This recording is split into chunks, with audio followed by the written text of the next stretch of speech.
ஒரே ஒரு 5 லிட்டர் இதய மந்த்ரா கடல் எண்ணெய் பேக் ஒரு மாசம் முழுசுக்கும் அத்தனை சமையல் முடிச்சு விடலாம். இதய மந்த்ரா. திமுக கூட்டணியில் இருக்கிற கூட்டணி கட்சிகள் மதிமுகவாக இருக்கட்டும், சிபிஎம்மாக இருக்கட்டும், திருமாவளவனாக இருக்கட்டும், அதிகமான எண்ணிக்கையில் நாங்கள் இந்த வாட்டி தேர்தலில் சந்திப்போம், நாங்கள் திமுகட்ட கேட்டு பெறுவோம்னு சொல்லியிருக்காங்க. அது இல்லாமல் மதிமுக நேற்று அவங்க செயற்குழுலேயே பொது தீர்மானமாகவே அதை போட்டிருக்காங்க. இதை பற்றி நான் உங்களுக்கு கருத்து என்ன சார்? அதாவது கடந்த தேர்தலில் மதிமுக திமுக சின்னத்தில் தான் நின்றுது. வைகோ அவர்கள் கூட்டத்திலே அழுததெல்லாம் நம்ம பார்த்தோம். அதே மாதிரி கடந்த தேர்தலில் விசிக, மதிமுக 2 கம்யூனிஸ்ட் எல்லாத்துக்கும் 6 தொகுதிகளை ஒதுக்கியிருந்தாங்க. ஸோ அது மொத்தம் 24 தொகுதிகள் ஆகிறது. ஆனால் இன்று விசிகாவினுடைய வன்னியரசு 50 தொகுதிகள் வேணும்னு கேட்குறாரு. மதிமுக நீங்கள் சொன்ன மாதிரி தீர்மானத்திலே 12 தொகுதிகள் வேண்டும்னு கேட்குறாங்க. அப்போதான் வந்து தேர்தல் சின்னத்தை கேட்குறாங்க. அப்போது அவங்க வந்து உதயசூரியன் சின்னத்தில் நிற்க மாட்டோம் அப்படின்ற ஒரு ப்ரொட்டஸ்ட்டை இப்போவே முன்வைத்து விட்டார்கள். மார்க்சிஸ்ட் கம்யூனிஸ்டினுடைய மாநில செயலாளர் திரு சண்முகம் அவர்கள் கடந்த முறை மாதிரி நாங்கள் காம்ப்ரமைஸ் பண்ணிக்க மாட்டோம், அதிக தொகுதிகள் வேண்டும்னு கேட்குறாங்க. அப்போ நிச்சயமாக இந்த ஊடகங்கள்லாம் பெரும்பான்மையாக அதிமுக பாஜக கூட்டணியில் விரிசல், அவங்களுக்கு இது ஒத்து வருமா அது ஒத்து வருமா அப்படின்ற விஷயங்களை மட்டுமே பேசி கொண்டிருக்கக்கூடிய தமிழக ஊடகங்கள் திமுக கூட்டணியில் நிலவர இவ்வளோ பெரிய குழப்பம், இவ்வளோ பெரிய பிரச்சனை, ஒவ்வொரு கட்சியும் திமுக கிட்ட அவர்கள் வைக்கக்கூடிய டிமாண்ட், இதை பற்றின செய்திகளை வெளியிடாதது திமுக ஊடகங்களை கட்டுப்படுத்துகின்றதா அப்படின்ற ஒரு அச்சத்தை நம்மளுக்கு உருவாக்குகிறது. இரண்டாவது, இவர்கள் எல்லாருமே சொன்ன விஷயம் என்னென்றால் பாஜக உள்ளே வந்துடக்கூடாது அப்படின்றதுக்காக கடந்த தேர்தல்களில் நிறைய காம்ப்ரமைசஸ் நாங்கள் செய்து விட்டோம், ஆனால் இனிமேல் அது செய்வதற்கு தயாராக இல்லை அப்படின்ற துணியில் பேசுகிறாங்க.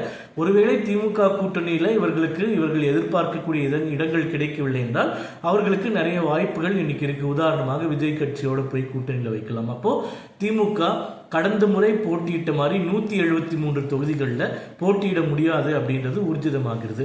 காங்கிரஸ் கட்சியில் கூட பல தலைவர்கள் கடந்த முறை வெறும் 25 எம்எல்ஏக்கள் தான் எங்களுக்கு கொடுத்தாங்க, இந்த முறை அடியதங்கள் வேண்டும், அதிகாரத்தில் பங்கு வேண்டும் அப்படின்றதெல்லாம் பேச ஆரம்பிச்சிட்டாங்க. திமுக மீது மிகுந்த அதிருப்தி இருப்பதனால் அவர்கள் கூட்டணி இல்லாமல் 1967 எந்த தேர்தலிலும் போட்டியிட்டு வென்ற வரலாறு இல்லாத காரணத்தினால் 173 தொகுதிகளை போட்டியிட்டது கிட்டத்தட்ட 120-130 குறைந்துவிடும் அப்படின்றது நம்மளுக்கு எதிர்பார்க்கப்படுகிறது. எப்படியும் திமுக கூட்டணி தோற்க போகிறது. மிக படுதோல்வி அடைவதற்கான சான்றுகளாக தான் இந்த கூட்டணியில் இருக்கக்கூடிய பிரச்சனைகளை நம்ம பார்க்கிறோம். இப்போ ஸ்டாலின் அவர்கள் ஒரு வீக் சீஃப் மினிஸ்டர், அதாவது பலவீனமான முதல்வராக காட்சியளிக்கிறார். ஏனென்றால் எம்பி தேர்தலையும் சரி, கடந்த எம்எல்ஏ தேர்தலையும் சரி, தூக்கி போடுற மாதிரி 6 தொகுதிகள், 1 தொகுதி, 2 தொகுதின்னு இவர்கள் எல்லாரையும் சுருக்கிவிட்டார்கள்.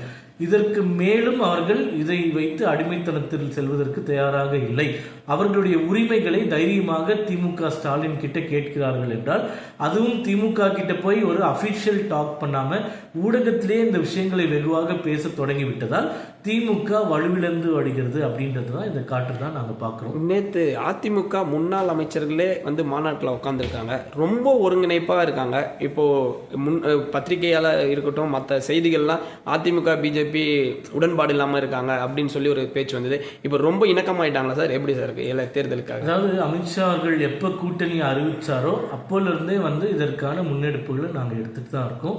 2021 தேர்தல் கடைசியாக நாங்கள் வந்து சேர்ந்து போட்டியிட்டோம். கிட்டத்தட்ட 10 ஆண்டுகள் அதிமுக ஆட்சி இருந்தும் கூட, தினகரன் அவர்களுடைய கட்சி தனியாக போட்டியிட்டும் கூட கிட்டத்தட்ட 39% வாக்குகளையும் 75 இடங்களையும் எங்கள் கூட்டணி வென்றது. ஒருவேளை தினகரன் போன்றவர்கள் எங்கள் கூட்டணியில் இருந்திருந்தால் நிச்சயமாக 3வது முறை கூட அதிமுக தலைமையிலான ஆட்சி அமைவதற்கான சாத்தியக்கூறுகள் இருந்தன.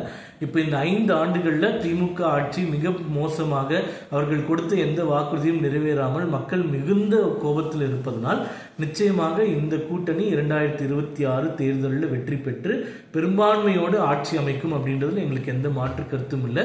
அந்த ஒருங்கிணைப்பும் அந்த கோஹரன்ஸ்ன்னு சொல்லக்கூடிய அந்த ஒற்றுமையாக பணி செய்வது மிக சிறந்த முறையில் இருக்க வேண்டும் அப்படின்ற காரணத்தினால தான் முன்பு எப்போதும் இல்லாத அளவுக்கு 1 ஆண்டுக்கு முன்பாகவே இந்த கூட்டணி நாங்கள் அறிவித்தோம். அப்போது ஓராண்டு காலத்துக்குள்ள இணக்கம் இன்னும் அதிகமாக வேண்டும்.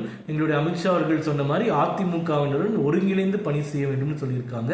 அதனால மேல் மட்டத்திலிருந்து கீழ்மட்டம் கிளை வரைக்கும் அதிமுக பாஜகவினர் இணக்கமாக இன்று பேசிக்கொண்டு வருகிறார்கள். தேர்தல் யுக்திகளை கையாண்டு வருகிறார்கள்.